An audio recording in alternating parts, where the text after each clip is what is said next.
And live, cool.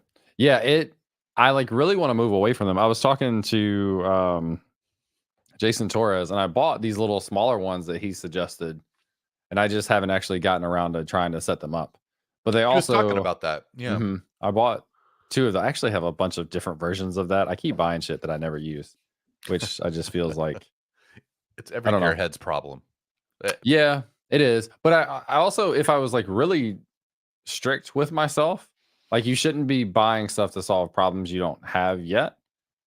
So I would buy these like portable lights to take with me if I was doing interviews or something and on never the use them. street. And then I never did the interview. So it's like, well, why don't you film first and then realize you have a problem and then buy stuff to fix the Yep. specific problem instead of just buying stuff because you think you should. But that's just how it goes. Um, Christian and Ez Android on YouTube. How's it going, everyone? Also, I was gonna say morning. I guess it's Yeah. closer to lunch for you.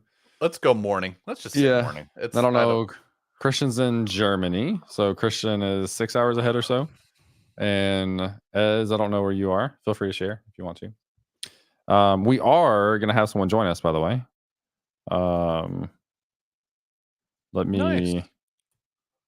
me get him. This is Brian. Let's see here. Let me get him this link. Christian says 5 p.m. in where he is in Germany. Did I tell you we actually scheduled our trip to Europe this summer? No. Yeah, so I'm speaking at a conference in Paris. That's And right. Yes. yeah, so I actually had to cancel the thing I was supposed to do in Amsterdam, which sucks. Yeah. But I will be speaking in Paris, and then Jess has something in Dublin like a week later or so. So what we're gonna do is go to Paris together, and then go to Spain specifically for like just us vacation. And then it didn't make as much sense for me to stick around while she's in Dublin because what's up, Brian? Because she's going to be doing work stuff the whole time. So it would literally just me be like babysitting Yeah. with Jamie while I'm in Dublin, which isn't the most fun. So anyway, Yeah. I'm going to fly home right before she goes to Dublin, but we're going to Paris and Spain together. And then she's going to Dublin for a few days. That's going to be amazing. I'm excited. We also, can I share the bougiest thing that I've ever done, which I'm excited about? By the way, Shen, how's it going? 4 p.m. in London. Nice. Christian, are you? I'm not in Amsterdam. I was supposed to go to Amsterdam and I had to cancel it, unfortunately. Tejas or Tejas. I feel like I'm like mixed on how to pronounce that because Tejas in our community is Tejas, although it looks like in Spanish Tejas. Tejas, yeah. Anyway, either Tejas or Tejas. Clerk is not open source RGT. I don't know what RGT is. I don't no, Clerk's not open source, but we're talking about working with building an open source project that uses Clerk is what we're doing. Yeah. Oh shoot, Luke on Twitch. Sorry, I'm getting distracted. Notification on Twitch always shows up as help me learn web vitals. Yeah, that's not good. Yeah, Luke, It's what happens is every time update. Yeah, it uses the last time that you made an update and then it uses that as your stream title. Yeah. It actually has the title correct. It doesn't have the notification. So there's a difference between the title of the stream and the go live notification. And that's what he's talking about. Anyway.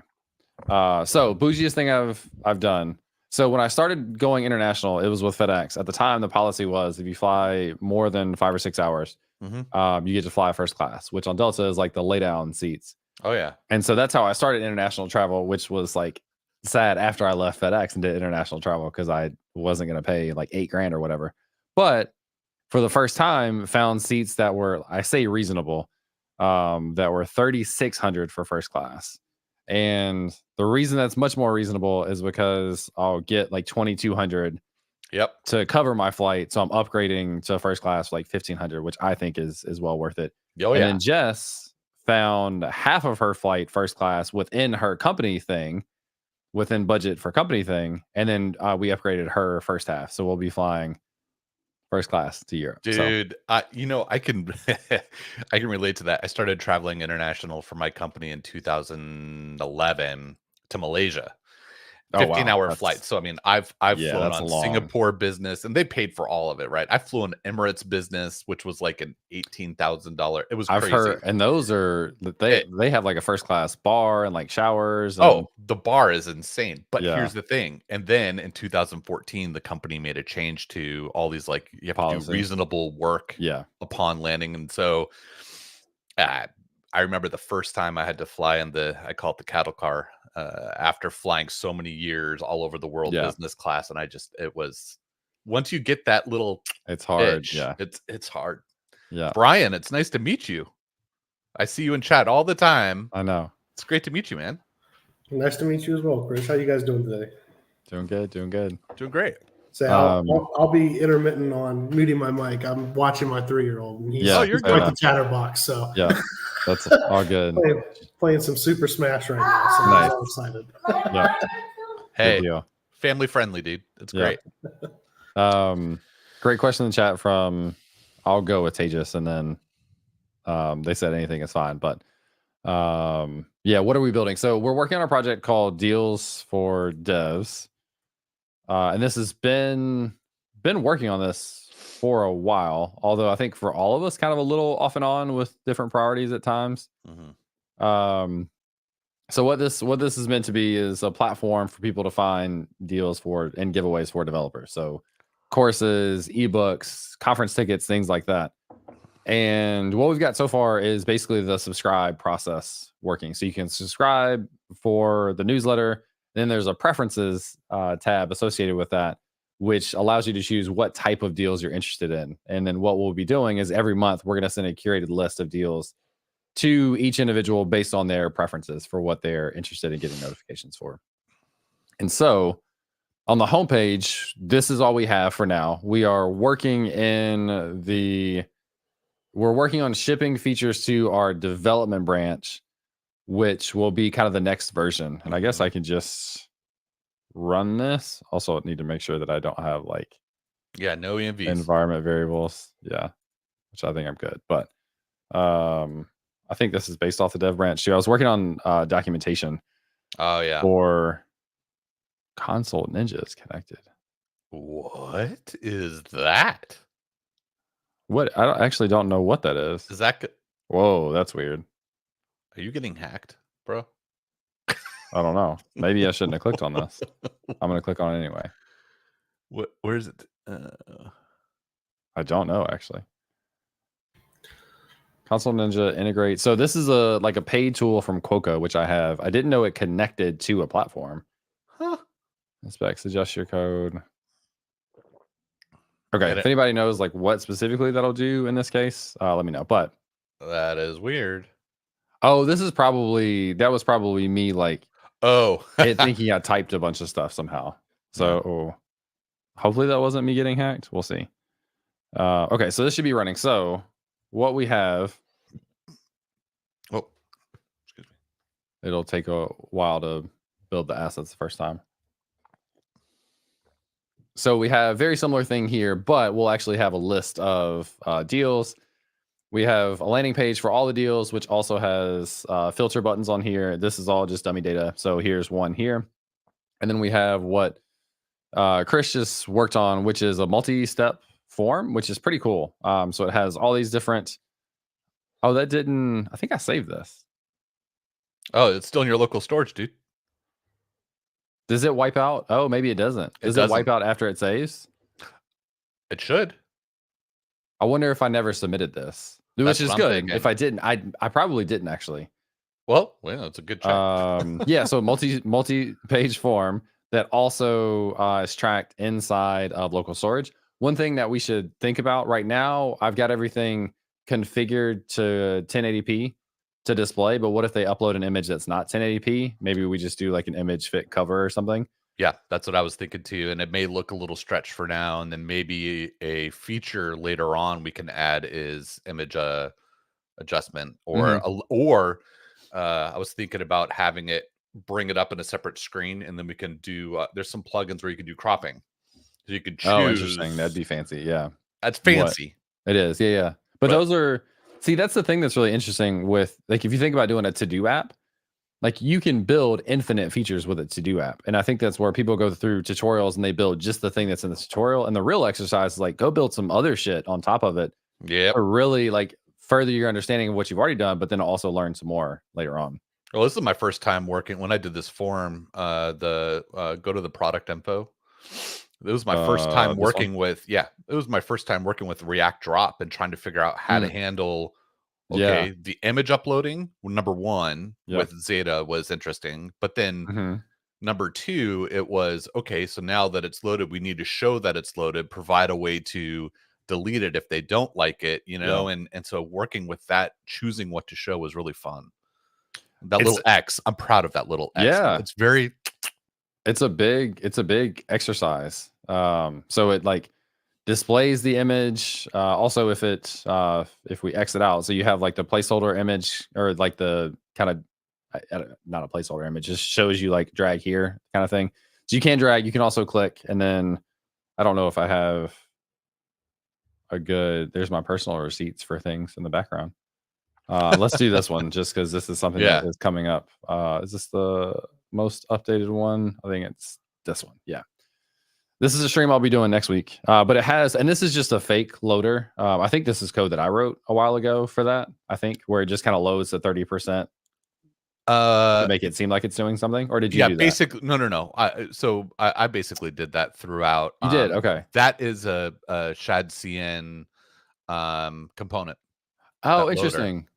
Okay, because I did something like that from scratch for almost the exact same demo, but I just said like go to 30% immediately, and then I'm doing the same thing. Yeah, no, it's kind of, I'm just choosing. It's not because Xata doesn't give you back the progress, so you can't track the progress of where it's at or how many megabytes of what is being uploaded. So I faked it like you. At certain I just did 33%, 60%. Yep. Yeah. I'm gonna submit this and just confirm. So what happens now is like in the admin dashboard, we could go in here and we could see. We ought to have a default of homepage. We also need to update these cards so they look like the rest of them, but that shows up here. And then if I go to the add a deal, now it's wiped out. Okay, so I just never submitted that before. So it's good to know. Yeah, that dashboard. So, and this is where when we're talking about features moving forward, here, if we go back to the homepage. Yeah, while I'm doing that, Tejas is asking, is Xata open source? So Xata is kind of going through this transition of they've been built on top of Postgres platform, and it was kind of, you had to use their tooling. They've now allowed direct access to Postgres, and they've open sourced some of the tools that they use to do different things. I don't have a great list of them right now, but if you look on their homepage, I think they kind of list out some of these tools. But they're kind of transitioning into building open source tools on top of Postgres. So the way they do zero downtime migrations, the way they do branching, those sort of things are either pieces that are already open source or will be open sourcing. So it's actually a cool story transition that they're going through. And they now support Prisma, which is awesome. Yeah. So when you get the direct Postgres access, you can use anything that you would use to connect to Postgres, which Prisma, Drizzle, etc. Another question: why didn't think of going with Supabase? I also love Supabase. Yeah, I'm a big fan. They also have lots of stuff built in, which I think is really cool for authentication, file storage, etc.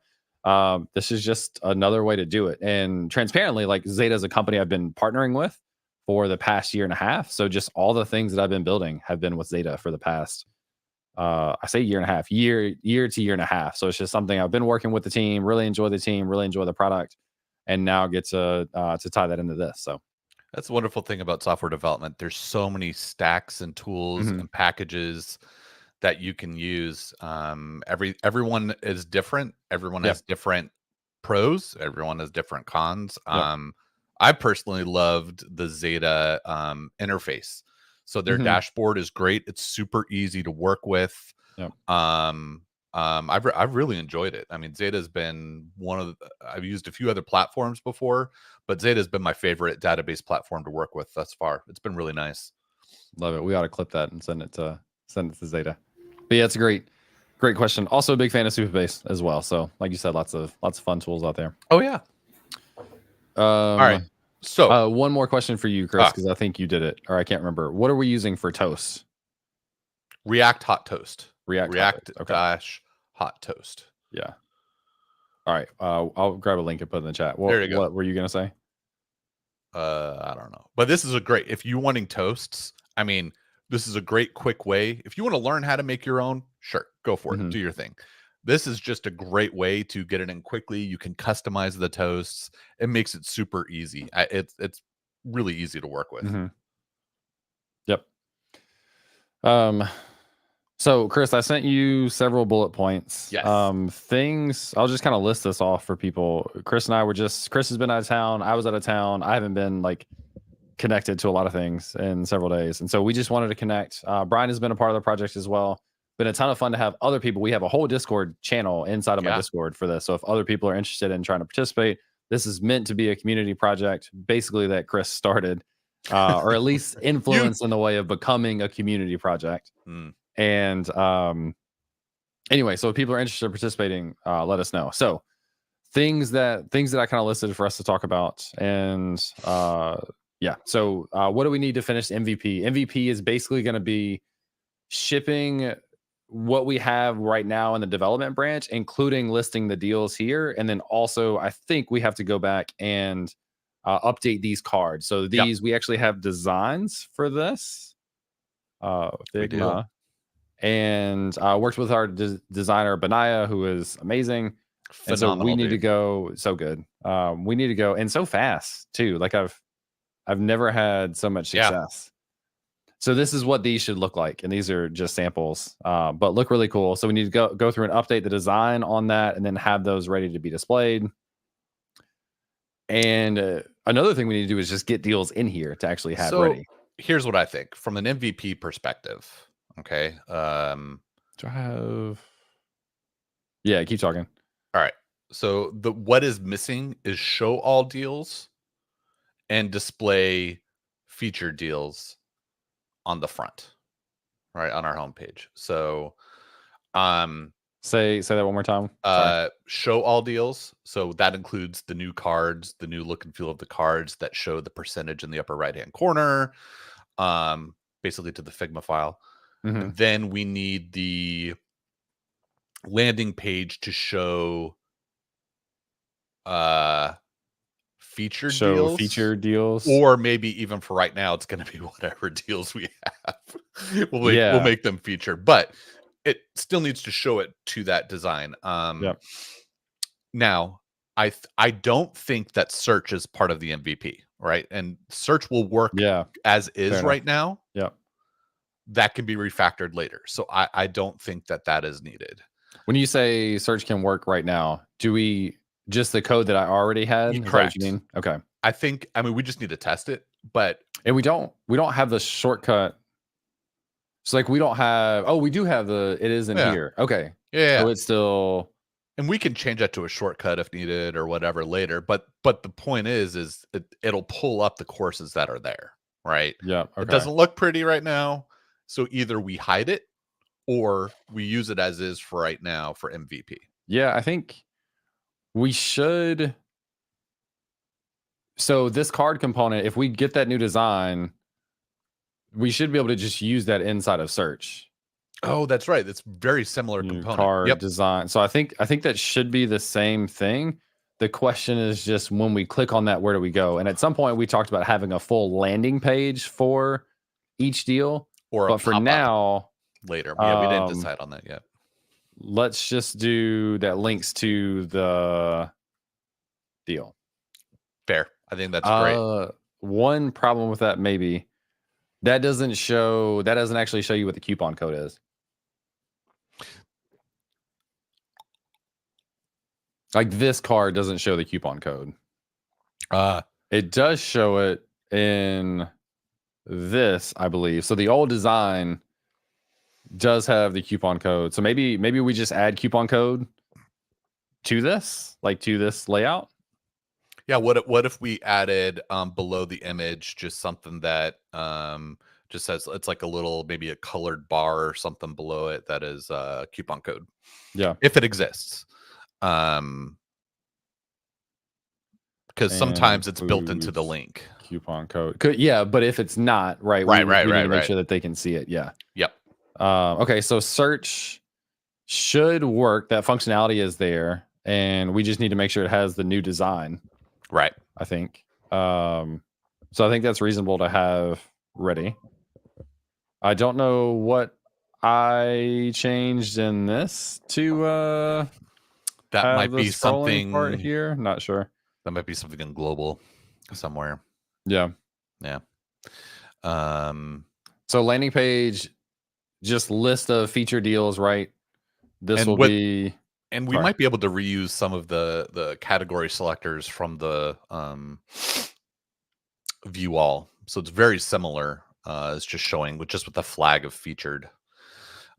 Do we want to with category? Mm-hmm. So what would clicking the category do? Show you feature deals only in that category? Correct. Yeah, I'm wondering that may be a later thing, depending on how many deals we have when we launch. Because I'm assuming we're going to have a fairly minimal amount. Yeah. So if we have 5 deals total and we mark 3 of them as featured, we probably don't need to worry about then filtering at that point. Maybe right now we just show 6 deals because that's what the landing page has, right? So we're just going to show it's not featured. It's going to be just 6 deals, the top 6 latest deals. And then where those buttons are up top, we'll get rid of those and we'll just have a view all button. Okay. Yeah. Show hottest deals and view all link. Yep.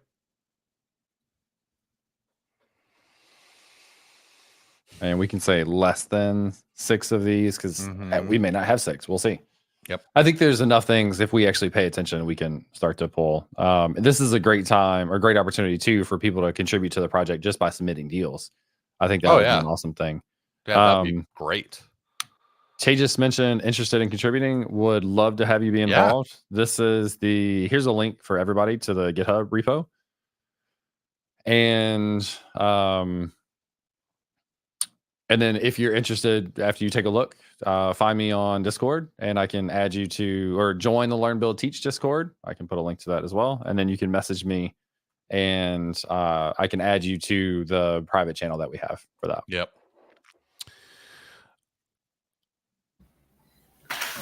All right. Now, Brian, were you going to say something? Yeah, go ahead. I was just going to ask, are you currently working on this landing page, or do we have somebody else working on that to show the deals?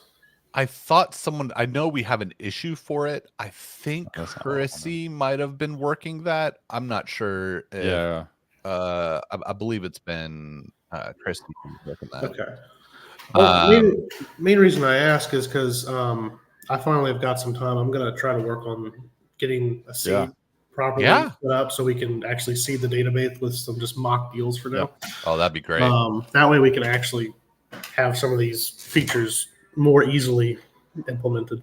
So I just didn't know if that was someone I needed to go to you or just let them know that that's what I'm working on. For adding the images, how are we actually handling that inside the database? Is that a URL link or? It's a file upload that links back, so we get a public URL for that image out of Xata. Oh, okay, perfect. Which there's a discussion to be had there. So 2 things. It looks like Chrissy has the display deals. I don't think it's finished, but I want to check with her to make sure. That's great. She's still good with that. I'm going to send a message in Discord really quick. 1 second. Yep.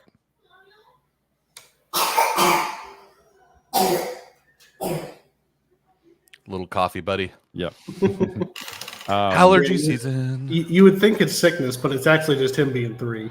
Yeah. So many things to look forward to. Okay, so we actually need to go back and rework this based on what we just said, Chris, because right now it says filter function for selected categories, 6 max. We really just want that to be featured. So we need to create a function that specifically gets featured deals, and then But we can manually tag those. Here's the great thing, though, is we can see what she put in, and then just it's there for when we need it. That's the best part for later on. So we just need to just adjust it a little bit, but not get rid of it completely. Yep.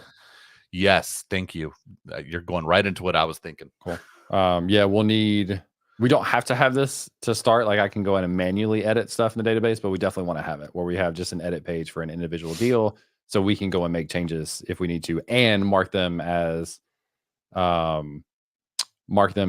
featured, and not have to give everyone access to the raw database. Do we just want that as a single page edit for us on the admin side? Just a quick thing, or do you want to reuse the multi-step form and just load it into there?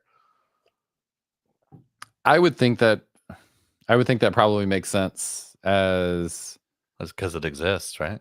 Well, yeah, maybe. I'll have to.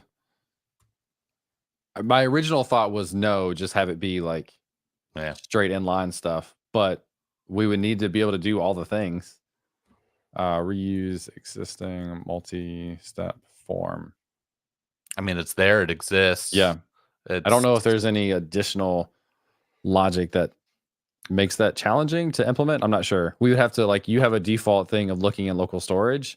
We wouldn't populate from local storage. We would populate from the queried item. Correct. A few little things. Look at routing for that. So there's a couple things. But that's definitely a good call out. There was one when we were talking about we went to this issue for feature deals on landing page. There was something else that either one of you had mentioned that I tried to get this done first, and there was something that I had needed to talk about with something you mentioned. I don't remember what it was. Images, public URL. Oh, yes. With Xata. So what are we doing? We can actually look in Prisma for this. So right now we have a deal, and then this deal has a cover image URL. Correct. The benefit of this by itself. So we have deal image, which takes advantage of the actual file type, like file upload that Xata has. Now in Prisma, this is just represented as JSON, but there's actual SDKs to be able to like upload the file, etc. Correct. My question is, Xata file uploads. I'll have to see if I can get to exactly what I'm thinking about. Or Xata, I think. File. Are you trying to talk about the original issue that we had with the public URL being returned and it being different than the public URL after upload? No, but we do have something that we do have an update to go back and update, because remember the thing that they weren't providing us originally, they are now providing based on our feedback. Yay. Oh, so we do need to go back and add that. Thank you. My comment at this point is, if we just look at, for a given deal, if we just look at the fact that we have a URL property inside of here, we don't need anything Xata specific to be able to reference that image. So after it's uploaded, all this is a URL, which means for dummy data, Brian, you can just upload, you can store a file wherever you want, or I could throw it up on Xata, and then I could just give you the URL for some sample data. But when you populate this, all you need is a URL to something, and it doesn't have to take advantage of the Xata features. You're on mute if you said anything more than just okay, cool. But Xata does have transformation properties that you can add in the URL for image optimization. So one of the things that we want to be careful about is someone uploading a 2 meg image or something, which I don't know if we have a size limit. We do. Okay. But we also don't want to display a 2 meg image when it could be a quarter of a meg or something if we just like size it appropriately. Yeah. Mm-hmm. So Xata has those features built in. So when we display the image, and maybe this is later on, we'll probably want to take advantage of their transformation pieces with it in combination with the URL that we have. I like that. I agree. Yeah, that's huge. So Brian, that doesn't change what you would need to do. Because again, you'll just get a URL. You could point it to URL on Google for test information. That's totally fine. Or I could upload something to Xata and just give you the URL. Yeah, I know we talked about just using that like placeholder image, so we can upload that. And yep. They all might look the same, but at least get the purpose done. Optimize with Xata transformations. That's probably not a high priority originally. I mean, it is, but in just terms of getting something in people's hands, not the highest, but definitely something we want to pay attention to make sure it's performant. Speaking of performance and accessibility, Todd, what's going on? Todd, how you doing, man? I feel like I haven't gotten to see you in a long time. Obviously, we haven't been in person, but hello, Mark, what's going on? Huggins, yeah. Mark, I haven't gotten to talk to you much either, which makes me sad. I think last time we like briefly chatted, you've been pretty busy. Got multiple kids playing soccer, I think. So I'm sure there's a lot going on there. But good to see both of y'all. Tired but good. How you doing? Similar. I'm at like a pivot point in my life of cutting way back on things that I do. But one of the things that is going to continue to be the focus is deals for devs. And I'm excited about that. So, James, are you a reader?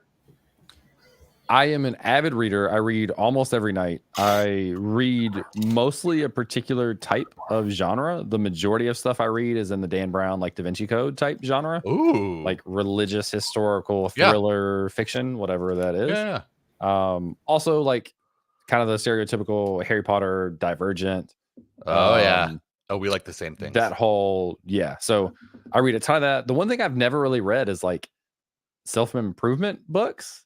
Like I've just never done, and people do it all the time and they recommend stuff. And I'm like, I should probably do that. And I just never have. I have one. So Tessa Kriesel, just shout out to her. Yeah. She's a phenomenal human being who's been coaching me. And this book, Rise, not sponsored. Okay. Not sponsored. Rise. By Rise.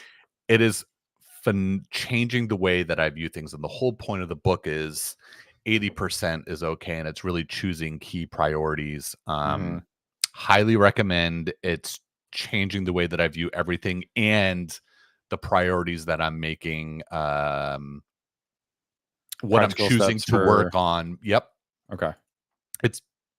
It's great. It's just it's making me step back and go, I'm choosing, because I'm involved in this with you for open source, and I'm involved in Shashi's Gridiron Survivor group. And I was gonna say Gridiron Gang.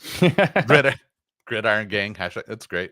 So I'm choosing, like, if the things that I'm doing throughout the day besides my day job are not aligning to these two things, I'm kind of, and the other few goals that I have, like trying to land a job in tech, I'm backing off on a lot of things. I'm choosing what projects I'm going to do and work on. I'm not taking on any more projects right now because I don't have the capacity to.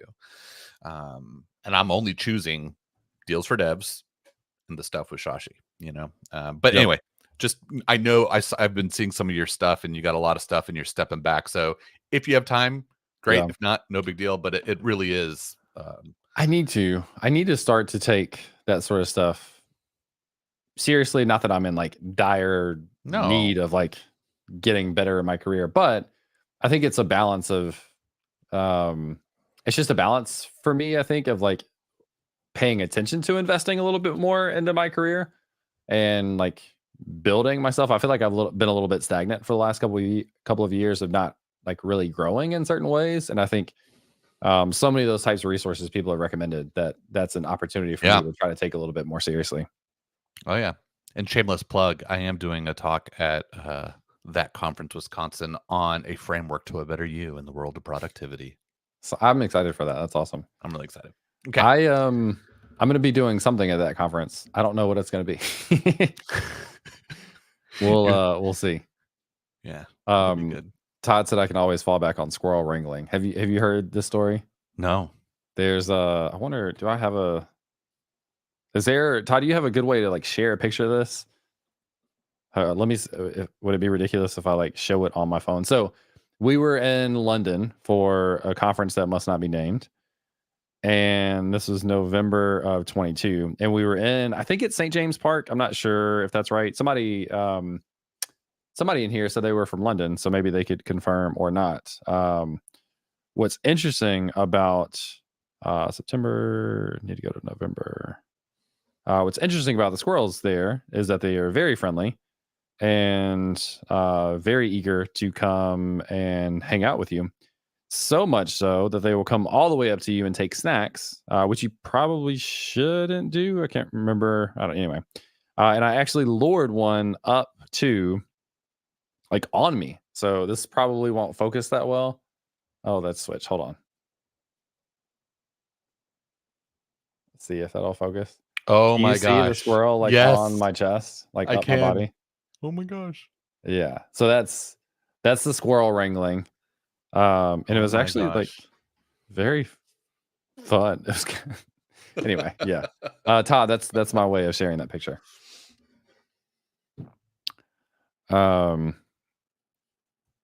Sure, we don't mess up what you've already done. Just sending Chrissy a message to let her know that we were kind of talking about that feature.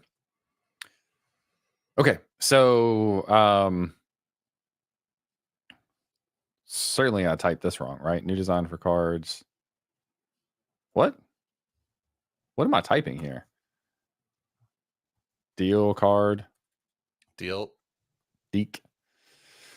So we need that new design. We need to show them on the landing page. Search, we can add the new card design with links to the deal.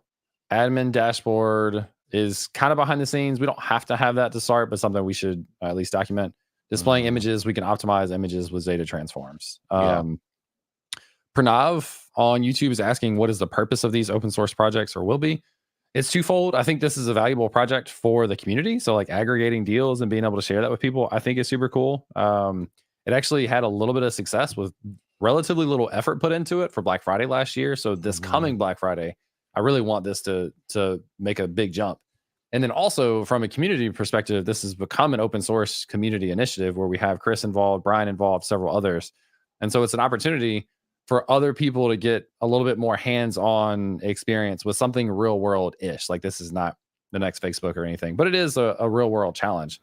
And so it's become something hopefully for the community to benefit from a content perspective, but also from a learning and participation perspective as well. Right. Yep. Shin, I think, was the person in London. Yeah. But mostly gray because now, and not the native red, you have American variety being introduced post-war. Whoa, I didn't know there was red squirrels. What? Interesting. I've learned so much about squirrels today. Didn't know that would even be a possibility. Leave it up to Americans to ruin red squirrels.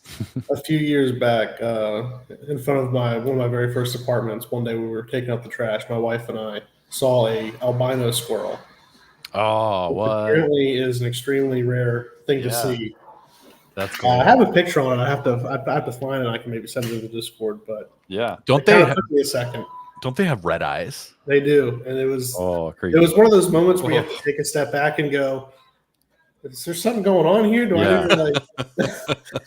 need to go back inside, whip out my Bible or something?" Like, what's so. That's but creepy. no, it was really wild to see. Yeah, and yeah, I'd never seen it with red eyes, but. But one quick question. Y'all may have talked about this. Are we doing anything to prevent fake deals from coming in? Yeah, so that's what that's what the admin dashboard is there. So we have to manually approve, or an admin does each deal. So we're not just letting people submit and it automatically goes to the homepage. I don't really know. Like this is a problem with all CRUD apps is like, how do you validate that people aren't putting inappropriate stuff in? So you could do like profanity APIs and check that. You could do profanity stuff on images. You could have APIs to do all that. Right now, we're just like everything gets submitted and then it has a flag in the database for approved or not. And that's where the approve and reject buttons come in for the admin dashboard. And that's where we will, and I'll update this for MVP just real quick on the dashboard side, James, so we have something easy to work with. But that's where anyone who has access to the admin dashboard will be able to click on it and we'll just verify. right? And then hopefully don't get flashed with anything that we shouldn't be getting flashed with. Yep. Okay. Yeah, great question. That is always a concern with every type of CRUD app. I wonder if go ahead. Yeah. I wonder if eventually we look at some sort of CAPTCHA, like easy CAPTCHA, not like choose all the one with bikes and crazy word, but like just stay simple. I think there's one with CAPTCHA that disables you have to manually click on you are a real person or something. Maybe something we want to do eventually. I don't think it's needed now, but yeah. Well, I was even wondering, just in the event that somebody submits a deal that actually isn't a deal. So they say it's like 30% off this, and you go to use it, and it's actually not an active deal. If that's a concern, or if that's just more of like, well, they put it up, or that's a good backlog option, James, to have a button that on every deal, report deal as broken or no longer available. Okay. Just thinking of something easy. They just click on it. We get a note about it. Like it's a flag in the database that we see in the dashboard. We verify, and then we can close out the deal and remove it.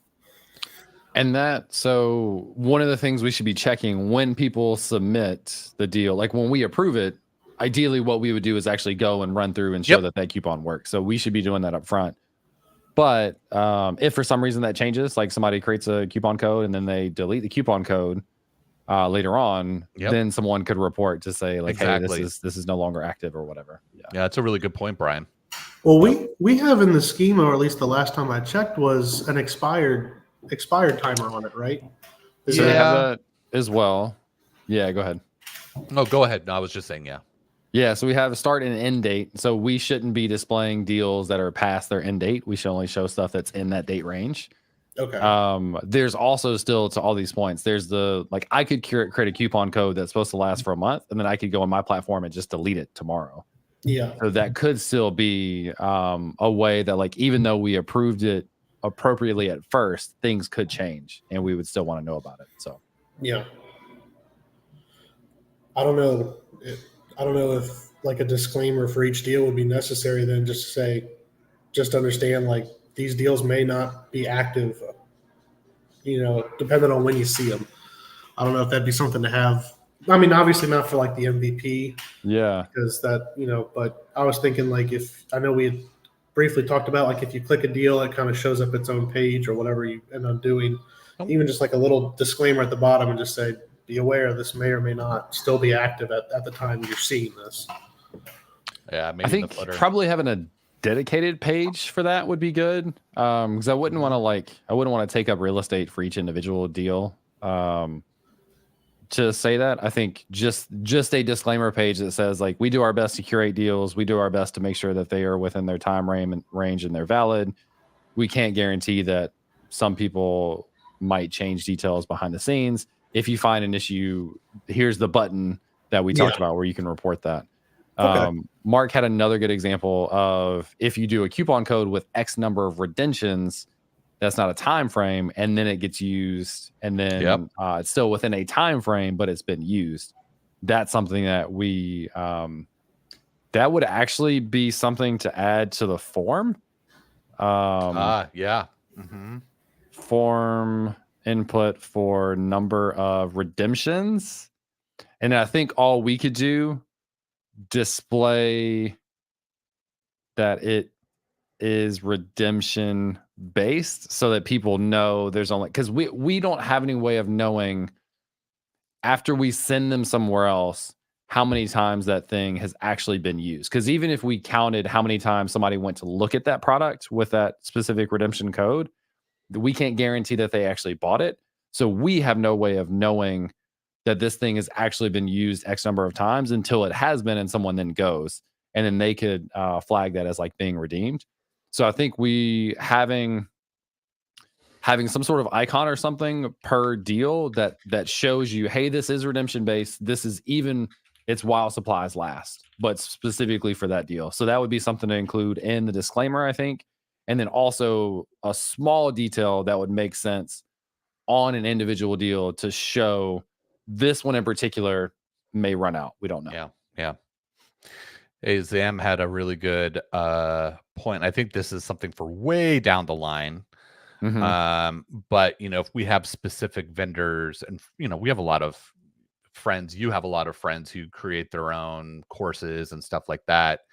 Down the line, yes, exactly. Webhooks, API, or something for approved people where we give them a specific code that they can add their own deal to the database that can skip past the, I don't know. We can figure it out later. But I think that's a really good thought, Sam. Yeah. So a couple things actually that are in this conversation. Zam said would be cool to make integration with platforms, people to auto post the deals for devs. That would be an ideal scenario. Like if we get to a point where we could automatically curate relevant deals on Udemy, which is all the time, that would be tough. Mark is saying like trusted partners is difficult. Like how do you gauge all this? The reality is a lot of the individual content creators, like I'm only going to have a course once a year. I'm not going to have a course like every month or whatever. So like it doesn't make sense for me to have a direct integration type thing. And then is it worth it for a platform like Zero to Mastery or whatever to have an automatic integration with us? I don't know. That's totally longer term. I think the way we potentially get to that point is show that people actually use this as a resource for that.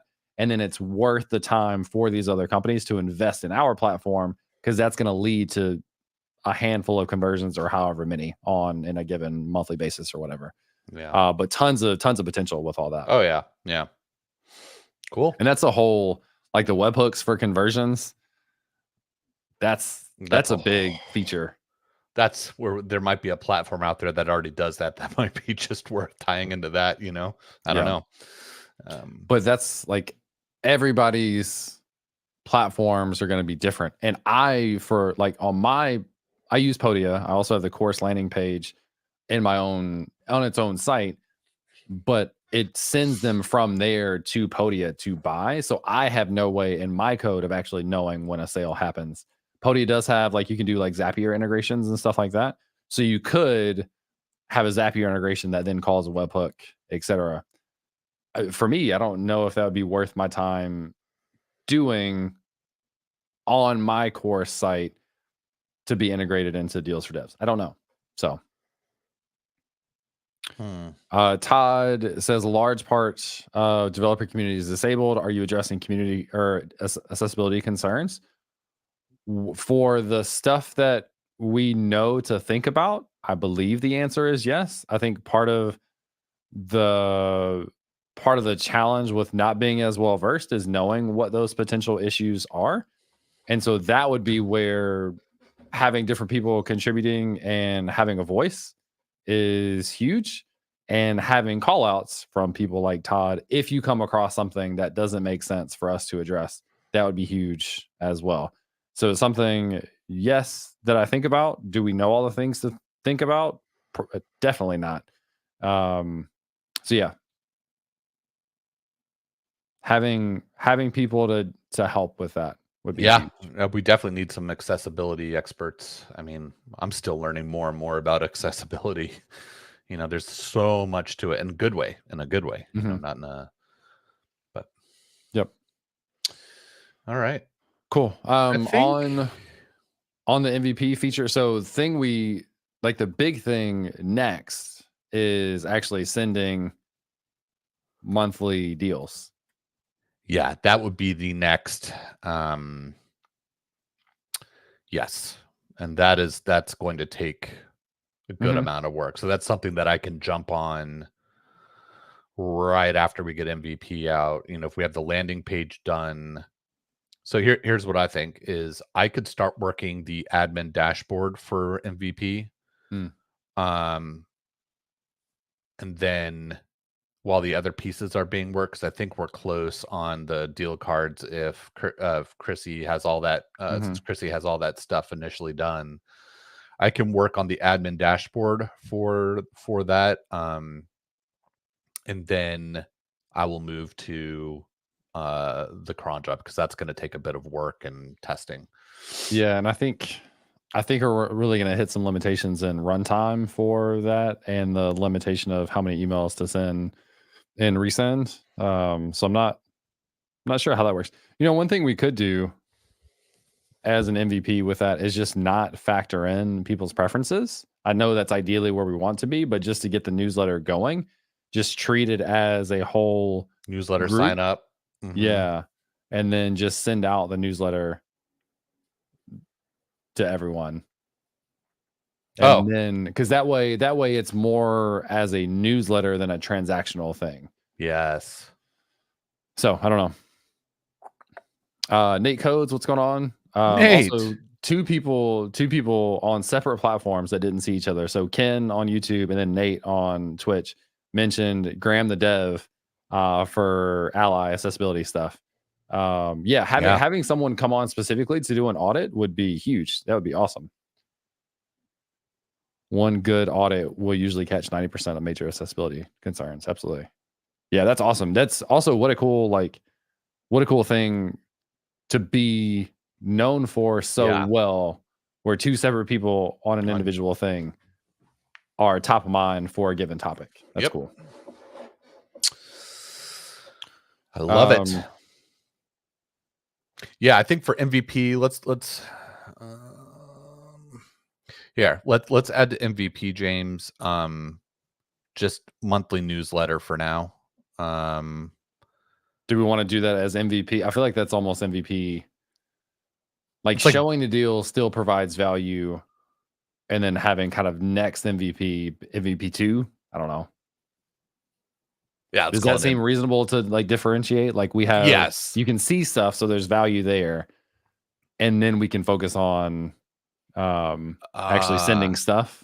Here's what I'm thinking. Then, all right, if we think about it from a release perspective, everything under MVP features, once that gets done, that gets put as a like beta release or something like that. Like a 0.1 or 2 or 3 or whatever. But once MVP 2 is done, then that becomes a major release. And those are the two things we need for our first initial major release. So we can do incremental. So this one, MVP 2, would be send monthly email, not using correct. Not using preferences. Yeah. And great question. Todd, I don't know if you're commenting on someone not calling you out for accessibility. You were also part of the conversation already, which I would have thought was a given. I don't know if you're referring to that or not, but Zam on YouTube is saying, what's the issue for curated deals for the newsletter? So if you're running a newsletter and you're sending everyone the same thing every time, Resend has groups, or like, what is it called? Subscriber groups, or like list or whatever now that you can send to. So basically you say like, all right, send to this list. And I think it's like a one offload thing to them and say like, hey, you can take care of all this, which will take care of maybe some of the asynchronous nature of this. It may, yeah. And then so we just say like, here's the template, send it to everyone. What we ideally want to get to is having preferences for individuals of what types of deals they're interested in. And so that means on a monthly basis, when we go to send an email, we need to go through each list, each subscriber, and then based on their preferences, build the markup for those specific types of deals. And that complicates it a little bit more because it's much more transactional with one-off emails than it is a bigger thing. Yeah, it's definitely something that we really have to think through. And in addition, we have to build a rate limiter, some sort of forgot the name of it, but delay in between. Yeah, because there's 100 emails a minute. Is that right? Something like that. Yeah. Okay. Yep. Also, yeah, Todd, I misunderstood the way you were saying that. Yes, I would love to have you come through and do an audit. Maybe as we do like finish what's listed on here as the MVP features, that'd be fantastic to have you walk through it. Absolutely. CD, what's up? Got to meet Charles de Villard is how I pronounce his name, even though it's not it. Just because that's how I read it for a long time. Got to meet him in Florida in person, which was a ton of fun. 100 emails a day for free plan. 100 emails a day? No, it's that's using their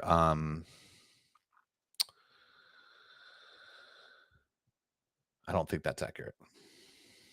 Well, we'd have to check. Is this just the homepage? Where is pricing? It says 100 emails a day. Up to 3,000 emails a month. But this does say 100 a day. Interesting. Oh, good point. Great catch. Okay. That is. So $20 a month for. Oh, you can't scale down below 20, so you have to pay 20. Yeah, 20 is the and minimum. That gives you 50. Limited domains. Okay, good to know. Oh yeah, Charles or Todd Hummer was there. Got to see him talk. He was awesome. You would have had fun, Todd. Looks like marketing is different. Where? Oh, marketing emails. Go up to marketing emails. How do you differentiate? One domain, one audience. Well, I think so. This may be what we are able to use if we just lump everyone into a list. Right. So that is in Resend. There is a thing called audiences, or what you called lists. So you can have one audience, and you can do 1,000 contact emails per month for that. Yeah. I feel like $40 a month for 5,000 contacts is a little expensive. Yes, I wonder, but it's using a different technology. I don't know. Well, okay, I don't want to say that. That's the wrong term. It's using something different. This is a brand new feature they just added in their latest announcement. I think last fall or this spring. So we really got a lot of things to figure out on actually sending an email. It might be worth. I mean, we could probably reach out to Zeno.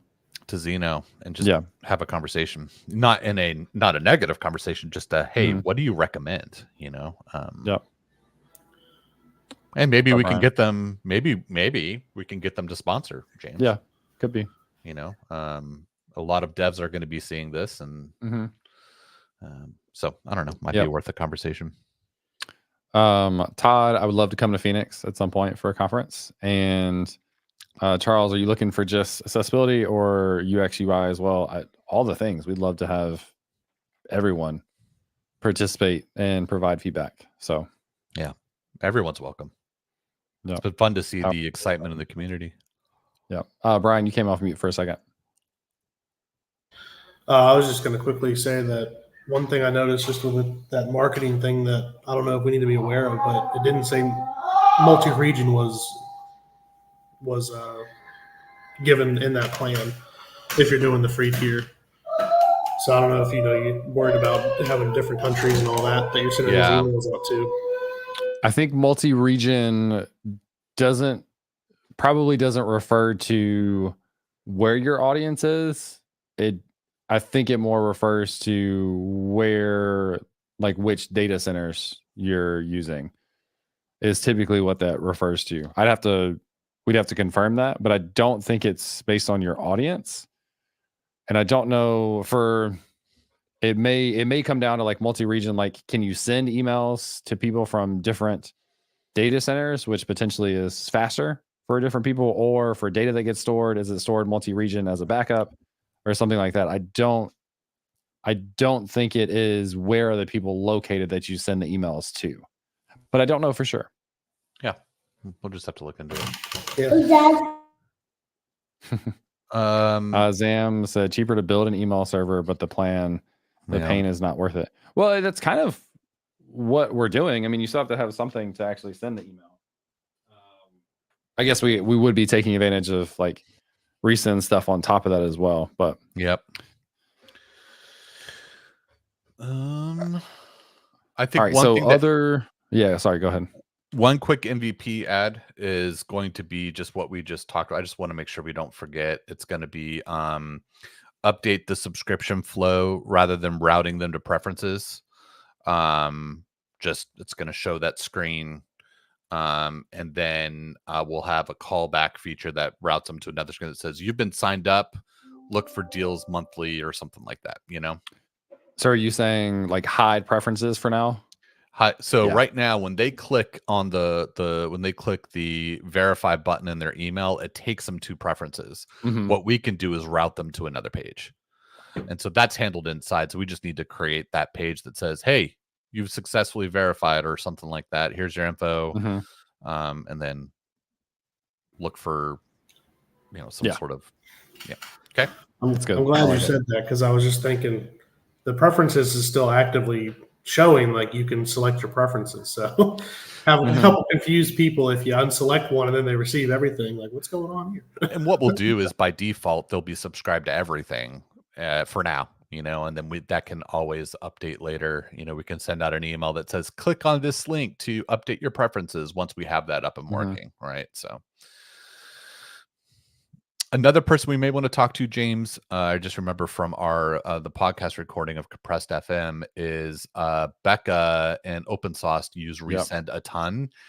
I think they have a lot of insight. Yeah. I messaged her during that and asked her if we could talk. They're doing a lot. I don't know if that's public. A feature. That I will talk to her after the 24th.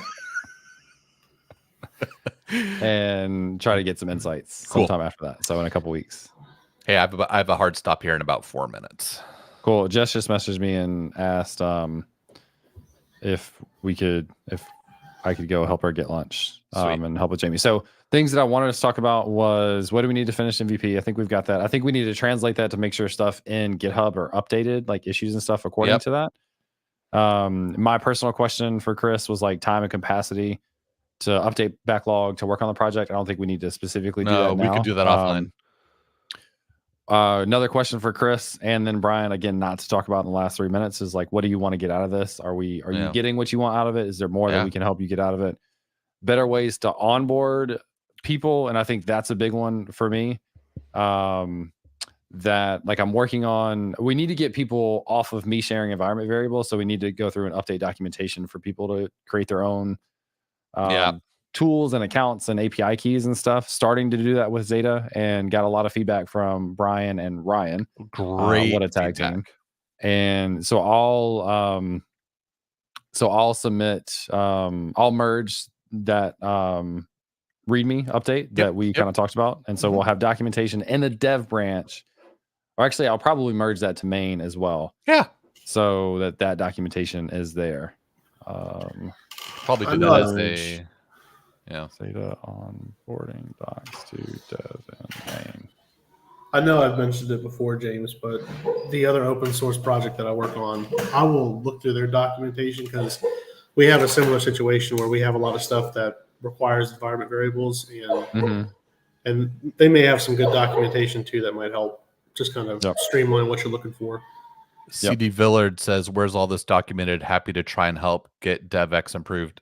Jump right on it. Is he a part of the yeah, Charles, I don't know. Are you in the channel? That'd be a good place to start. And then we're working on like setup documentation would be through the README. And so there's a lot. Charles, are you in the specific Discord channel for Deals for Devs, or just in the Learn Build Teach Discord? If you're not in the specific channel, send me a message and I'll give you the role so you can have access there. Yeah. Same thing, Mark. I don't know if you're in there or not. But anyway, so I think that would be a big thing, is for a couple of people to continue to go through onboarding and give feedback to make sure that that we've got everything covered for people to be able to participate. Hey, James, one thing I'll do in GitHub issues is I'm going to create a tag called MVP1, MVP2. And then way we can just, because there's so many issues in there, we can just really filter for those. Okay. Sweet. The last question I had, again, we don't need to do this right now, just top of mind. What more can we do to drive engagement here? And maybe just doing, if we could do like a weekly call where we have this discussion open and public, I think that'd be huge. Yeah.